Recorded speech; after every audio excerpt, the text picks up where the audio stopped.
Elshinta News and Talk. Ratusan buruh di Jawa Tengah menggelar aksi di depan kantor Gubernur Jawa Tengah dan Balai Kota Semarang Kamis lalu. Mereka menuntut penghapusan sistem outsourcing yang dinilai sebagai perbudakan modern, serta menolak pemberlakuan upah murah. Selain itu, buruh juga mendesak kenaikan penghasilan tidak kena pajak dari 4,5 juta rupiah menjadi 7,5 juta rupiah, hingga mendorong pengesahan RUU perampasan aset. Bagaimana mencermati hal ini? Kami terhubung dengan Ketua Federasi Serikat Pekerja Independen atau FSPI, Waluyo. Elshinta News and Talk. Pak Waluyo, ini kemarin sempat ada aksi ya di Gubernuran terkait dengan beberapa tuntutan ini. Ini mungkin apa saja tuntutannya Pak Waluyo, dan bagaimana dari Federasi Serikat Pekerja Independen sendiri mencermati peristiwa ataupun kegiatan kemarin? Ya, artinya perkenalkan nama saya Waluyo, Ketua Umum Federasi Serikat Pekerja Independen, yang menyikapi berkaitan dengan aksi kawan-kawan kemarin. Pertama tuntutan kita adalah kenaikan upah. Yang kedua adalah persesuaian gaji antara pekerja atau rakyat dengan DPR. Nah, artinya bagaimanapun juga kita tetap harus seimbang antara wakil rakyat dengan rakyatnya sendiri. Tetapi selama ini di Kota Semarang kan upah terendah. Artinya upah terendah itu di setiap ibu kota kabupaten di provinsi itu paling terendah, Kota Semarang kan gitu. Yeah. Tidak bisa mencukupi gitu. Baik, tapi kemarin dari FSPI ya, kemarin juga ikut turun ke lapangan, Pak Waluyo. Nah, berkaitan dengan itu, mohon maaf, kemarin kami hanya sekedar memantau dan melihat, karena ada visi yang berbeda ya di situ, karena ada RT kami jelas tidak memperbolehkan itu. Baik. Soalnya ada beberapa media yang mengabarkan bahwa dari FSPI ini juga menerjunkan ratusan buruh yang ikut pada aksi kemarin. Ya, kami menerjunkan, tapi kami tidak boleh membawa atribut kami. Oh begitu, baik. Berarti tanpa atribut ya Pak Waluyo ya. Oke. Betul. Kalau dalam tuntutan kemarin berarti fokusnya adalah masih di lingkup Kota Semarang, atau masih ada tuntutan lain yang sifatnya nasional nih Pak Waluyo pada aksi kemarin? Satu adalah kesetaraan upah antara ibu kota provinsi. Terus yang kedua adalah outsourcing, karena kemarin waktu Mei Day kemarin kan Presiden kita Pak Prabowo sudah menyebutkan bahwa dia akan merubah berkaitan dengan outsourcing tersebut. Baik. Nah, sebenarnya yang merusak ideologi perburuan itu adalah negeri kita sendiri, aparatur kita sendiri. Kenapa? Di dalam aparatur negara juga terjadi outsourcing. Inilah yang membuat keparahan di dalam dasar-dasar hukum yang ada di Indonesia. Oke. Berarti setelah aksi kemarin, langkah selanjutnya yang mungkin akan diambil oleh para teman-teman buruh ya. Ini apa Pak Waluyo? Karena kan kita melihat dari peristiwa yang terjadi hingga hari ini, bahkan masih terjadi ya di Jakarta sendiri, ini kan sudah mulai cukup mencekam ya. Lantas langkah selanjutnya apa nih yang mungkin akan diambil ke depannya? Ya, kami tetap akan berkoordinasi selalu dengan teman-teman, tindakan apa yang kita lakukan, karena kita melihat kondisi yang begitu mencekam di DKI. Maka dari itu kami mohon juga kepada pemerintah pusat agar segera melakukan revisi undang-undang yang ada, dan kalau bisa itu para anggota dewan, khususnya DPR RI, jelas membuka hati lah, jangan semena-mena menaikkan tunjangan, menaikkan honor mereka, tidak melihat keresahan di masyarakatnya. Karena gini, ya kita tidak mungkin aja. Tahun 2024 dan 2025 kan banyak sekali nih perusahaan yang tutup maupun teman-teman ter-PHK. Nah, ini harus melihat di kondisi itu. Kan mencari pekerjaan juga susah. Nah, artinya pemerintah juga harus sadar bahwa peluang lapangan kerja itu sangat minim sekali, dan kalau bisa di tahun 2025 ini tidak ada lapangan kerja sama sekali. Oke. Berarti sejauh ini ya, pasca tahun 2024 hingga 2025 dengan kasus yang sempat kemarin ya PHK dari Sritek itu juga sampai sekarang teman-teman dari buruh ini masih belum mendapatkan kepastian dari pemerintah, Pak Waluyo. Ya, makanya itu dulu kan waktu didatangi dengan wamen dan macam-macamnya dengan kementerian memastikan haknya akan diberikan. Tapi kenyataan sampai sekarang kan juga mereka mendapatkan haknya. Bahkan Dan sampai sini belum dapatkan. Hanya mengambil JHT.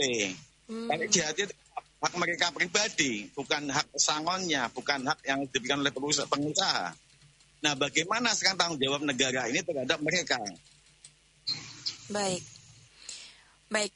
Kemarin sempat ada nih salah satu orator ya yang menyebut bahwa gaji anggota DPR ini bisa mencapai 3 juta per hari, sementara buruh hanya 2,2 juta per bulan. Kemarin sempat disinggung pada waktu aksi. Kalau melihat dari ketimpangan yang sebegitu banyaknya, ini berdampak atau tidak sih Pak pada semangat dan juga kesejahteraan pekerja? Apakah kemarin pada aksi kemarin juga ini sempat di-highlight seperti itu? Atau mungkin dari pihak legislatifnya kemarin juga kelihatan nih menampung aspirasi dari masyarakat? Bagaimana responnya Pak? Nah, akhirnya gini, kita melihat gini aja. UMK Kota Semarang kan 3.400.000 nih. Sedangkan anggota Dewan itu per hari 3 juta. Kan tidak logis lah, kan gitu. Mereka per hari 3 juta dan kita per bulan 3.400.000. Sedangkan mereka makan sama, nasi harganya sama, minyak sama, ya kan, gas LPG sama. Tetapi kejenjangan upah ini sangatlah memukul teman-teman pekerja maupun rakyat Indonesia. Tapi ada respon kemarin yang didapat Pak? Ya, responnya kan tetap normatif lah, pemerintah pasti ya kita akan jaga itu, tapi kan tidak semudah itu rakyat akan percaya dengan pemerintah. Baik, berarti kalau melihat dari situasi yang sekarang ini, apakah mungkin kan ya nih gerakan ataupun demonstrasi yang kemarin sempat terjadi ini akan berlangsung lagi Pak? Apabila mungkin dari pemerintah pusat maupun pemerintah daerah tidak bisa responsif dalam menghadapi isu seperti ini? Ya, kalau yang saya inginkan jangan sampailah kejadian 98 terulang lagi ya. Artinya kalau masyarakat sudah marah, masyarakat sudah turun ke jalan, obatnya cuma satu, revolusi. Revolusi, oke. Tapi memang kalau melihat dari demonstrasi yang kemarin sempat terjadi, ini kalau dari menurutnya Pak Waluyo sendiri ya, ini memang kekeosan ini dilatar belakangi dari apa sih Pak? Karena kan kita di beberapa daerah juga lagi ramai ya ini. Ya karena gini Mbak, chaos itu bisa ada beberapa macam. Kalau dilihat dari video-video yang ada duluan polisi yang nyenggol dengan polisi, tapi itu kan nggak tahu apakah itu kamera atau enggak, kan akhirnya di situ. Tapi kejadian terus itu pasti ada sebab, ada api, ada asap, pasti ada api kan gitu. Nah, tetapi di sini yang perlu kita. Tapi aku rasa kalau teman-teman pekerja nggak mungkin terjadi apabila tidak ada provokator yang dari pihak lain. Oke. Tapi melihat dari kejadian yang seperti itu, apakah mungkin kalau misalkan dari Jawa Tengah sendiri ini akan menahan gerakan ataukah mungkin nanti akan ada ledakan lagi, Pak Waluyo, khusus di Jawa Tengah? Ya, khusus Jawa Tengah pasti kita masih koordinasi dengan teman-teman ketua federasi masing-masing ya. Kita masih ada diskusi lagi, kapan kita akan aksi lagi. Ya puncaknya pasti di bulan September nanti, September Oktober itu akan menjadi puncak-puncaknya. Akan menjadi puncak-puncaknya. Kenapa bisa ada estimasi di bulan September atau Oktober, Pak Waluyo? Ya karena kan penetapan UMK kan di bulan September itu. Oke. Berarti menunggu momen seperti itu. Ya, betul. Menunggu bom waktu lah. Baik. Kalau dari Pak Waluyo sendiri, Pak, ini kan memang sudah terjadi ya. Ini berarti harapannya ke depannya tidak hanya untuk buruh ya, tapi juga masyarakat. Karena kan di samping masyarakat banyak yang bersimpati, tapi kan juga banyak nih yang mungkin menyesalkan kenapa sih ini bisa terjadi. Karena kan menewaskan beberapa orang ya, tidak hanya satu orang.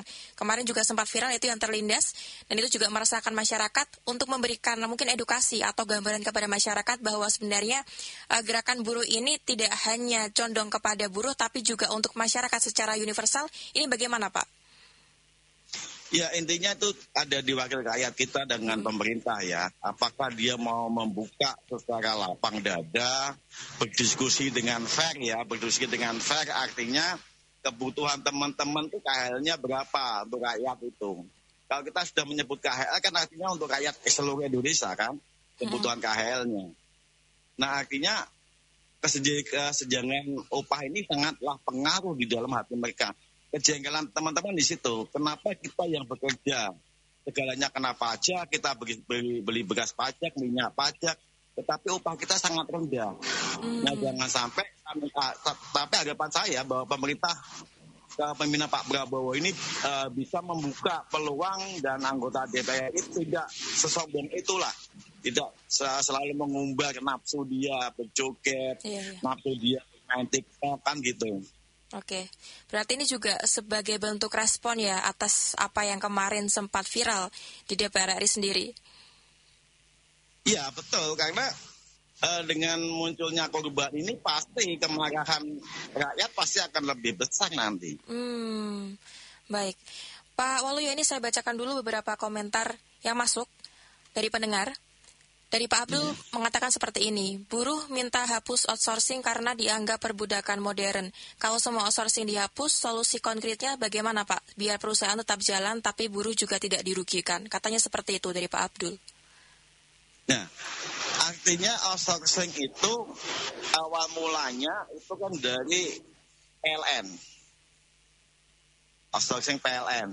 Nah, terus waktu tahun 2000 lah mungkin jangan nggak salah saya itu ada rembuk nasional dengan kementerian. Nah ternyata di dalam salah satunya itu outsourcing masih dibutuhkan. Tetapi dulu kan outsourcing ini kan dibatasi Pak, dibatasi dengan jumlah kerjanya. Di model kerja dibatasi, misalnya hanya security, driver, cleaning service. Sekarang kan enggak, seluruh produksi apapun boleh di outsourcing. Ini yang membuat semakin parah di Indonesia. Baik. Kemudian ada lagi Pak Erik yang menanyakan seperti ini. Soal gaji, buruh di Jawa Tengah cuma sekedar 2 hingga 3 jutaan sebulan. Sementara harga kebutuhan terus naik. Menurutnya Pak Waluyo sendiri berapa sih standar gaji layak dan realistis untuk buruh di Jawa Tengah saat ini? Kemudian satu lagi Pak ya dari Bu Dinda. Mengatakan demo buruh selalu ramai di jalan, tapi hasil nyatanya buat kebijakan sering lama. Apakah FSPI ada strategi khusus supaya suara buruh bisa lebih cepat didengar pemerintah? 2 pertanyaan Pak dari Pak Erik dan Bu Dinda. Artinya gini, kalau kita hanya sekedar melakukan aksi, tetapi anggota dewan pemerintah tidak terbuka, ya mau nggak mau kan tetap akan terjadi chaos terus. Nah, artinya tadi kan sudah mohon kepada pemerintah dan kepada DPR untuk bisa membuka peluang agar lebih memahami apa yang dikatakan teman-teman pekerja. Kalau konsep sebenarnya kita setiap tahun ada konsep, Bu. Upah standar kita itu adalah KHL, kehidupan layak. Artinya kehidupan layak itu yang dihitung adalah per individual, bukan per keluarga. Gitu loh. Baik, mungkin ini bisa dijawab Pak dari Bu Dinda tadi. Apakah ada strategi khusus strategi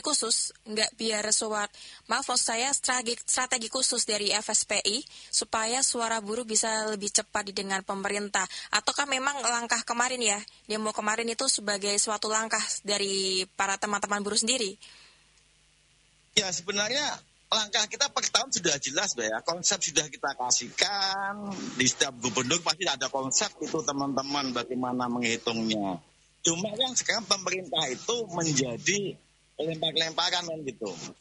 Alasannya ini adalah sudah wewenang pusat digeruduk. Nanti ini kan kewenangan daerah supaya bisa menghitung KHL-nya masing-masing. Tapi ini kan jadi yang penting ada satu, kebijakan undang-undang Cipta Kerja ini sangat melilit teman-teman pekerja. Okay. Nah kita minta segera direvisi undang-undang Cipta Kerja.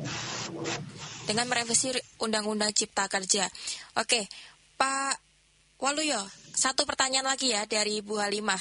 Buruh minta penghasilan tidak kena pajak atau PTKP dinaikkan dari 4,5 juta hingga ke 7,5 juta. Pak Waluyo, apakah ini masuk akal kalau dilihat dari kondisi ekonomi Indonesia sekarang?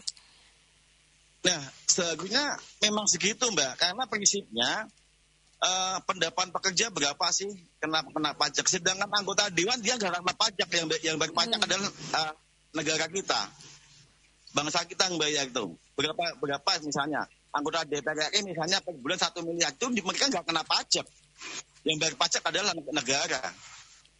Itu sudah berapa ribu jumlah DPR yang ada di Indonesia, itu yang bayar rakyat loh. Artinya standar upah itu minimal harus 10 ke atas dari kena pajak untuk teman-teman pekerja. Oke. Karena dengan kondisi yang saat ini memang sangat memberatkan ya. Iya, betul. Karena prinsip dari pajak itu kan kayak gini. Mohon maaf, kita beli makanan di warung, yang gas di tengah restoran aja, itu sudah kena pajak. Kita masuk Indomaret kena pajak. Ya kan? Nah, akhirnya dipajekin. Nah, artinya buat apa uang pajak itu apabila tidak kembalikan ke rakyatnya? Oke. Baik. Pak Waluyo, mungkin terakhir ya. Mungkin ada pesan sebagai closing statement pada perbincangan kita hari ini terkait dengan demo buruh yang kemarin sempat ramai dan masih saat ini masih sangat ramai.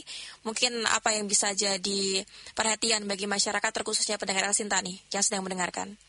Ya, saya mohon kepada seluruh masyarakat Indonesia agar menjadikanlah ini suatu pelajaran bagi kita semua. Kalau rakyat sudah mulai bergerak, ya mohon maaf, artinya hati rakyat sudah mulai harus turun ke jalan. Oke. Baik, terima kasih Pak Waluyo sudah menyempatkan waktunya dengan El Sinta ya Pak ya. Selamat sore, selamat beraktivitas kembali. Iya, Assalamualaikum. Waalaikumsalam warahmatullahi wabarakatuh. Demikian pendengar perbincangan kami dengan Ketua Federasi Serikat Pekerja Independen atau FSPI, Waluyo. El Sinta Semarang News and Talk.